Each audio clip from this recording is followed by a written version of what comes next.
ఈ వీడియోలో మనం కాంబినేషనల్ సర్క్యూట్స్ గురించి డిస్కస్ చేద్దాం. ఈ కాంబినేషనల్ సర్క్యూట్స్ మీరు అబ్జర్వ్ చేస్తే టైం ఇండిపెండెంట్. సో ఈ సర్క్యూట్స్ మనకి ఎటువంటి క్లాక్ పల్సెస్ అనేవి మనం ఇన్పుట్గా ఇవ్వక్కర్లేదు.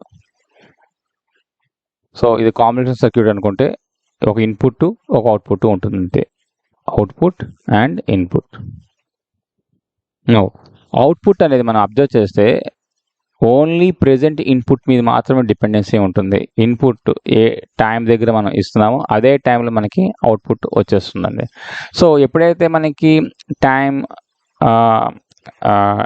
ఇండిపెండెంట్ అయ్యి నెక్స్ట్ ఓన్లీ ప్రెజెంట్ ఇన్పుట్ మీద డిపెండ్ అయి ఉన్నదో మనకి ఏమవుతుందంటే ఇవి మనకి ఫాస్టర్గా మనకి రెస్పాన్స్ని ఎగ్జిక్యూట్ చేస్తాయి. సో వాటి యొక్క రెస్పాన్స్ స్పీడ్ అనేది చాలా వేగంగా ఉంటుంది, ఫాస్టర్ రెస్పాన్స్. నా ఎప్పుడైతే అవుట్పుట్ మీద డిపెండెన్సీ లేదో there is no feedbacks. So feedbacks మళ్ళీ మనం పెట్టక్కర్లేదు. So there is no feedbacks. అలాగే ఎప్పుడైతే ఫీడ్బ్యాక్స్ లేవో మనకి సర్క్యూట్స్ అనేవి మనకి ఈజీగా మనం ఫ్యాబ్రికేట్ చేయొచ్చు, ఈజీగా మనం డిజైన్ చేయొచ్చు. అయితే ఎప్పుడైతే అవుట్పుట్ నుంచి ఫీడ్బ్యాక్ మనకి పెట్టకుండా మనం ఫీడ్బ్యాక్ మనం ప్లేస్ చేయలేదో మనకి ఏమవుతుందంటే ఇవి మనకి ఎటువంటి బిట్స్ని స్టోర్ చేయవు. అంటే ఈ ఎలిమెంట్స్ ఈ సర్క్యూట్స్ అనేవి మనకి స్టోరింగ్ ఎలిమెంట్స్ కింద మనకి యాక్ట్ చేయవు. So they don't hold any capacity to store any state.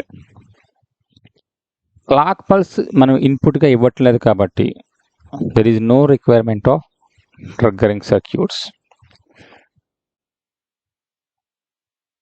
Now మీరు ఈ కాంబినేషన్ సర్క్యూట్స్లో మీరు అబ్జర్వ్ చేస్తే బేసిక్ బిల్డింగ్ బ్లాక్స్ మనకి లాజికల్ గేట్స్. సో గేట్ అనేది మినిమం సర్క్యూట్ ఎలిమెంట్. ఇప్పుడు ఈ గేట్స్ని యూజ్ చేసుకొని డిఫరెంట్గా కనెక్ట్ చేసుకుంటే మనకి డిఫరెంట్ అదర్ సర్క్యూట్స్ అనేవి మనకి ఫ్యాబ్రికేట్ అవుతాయి. వాటినే మనకి మల్టీప్లెక్సెస్, డీకోడర్స్, ఎన్కోడర్స్, ఎక్సెట్రా. ఈ కాంబినేషన్ సర్క్యూట్స్లో మనం అబ్జర్వ్ చేస్తే మనం ఏం చేస్తామంటే బులియన్ అండ్ అర్థమెటిక్ ఆపరేషన్స్ మనం మోస్ట్లీ ఇంప్లిమెంట్ చేస్తాం ఈ కాంబినేషన్ సర్క్యూట్స్తోనే.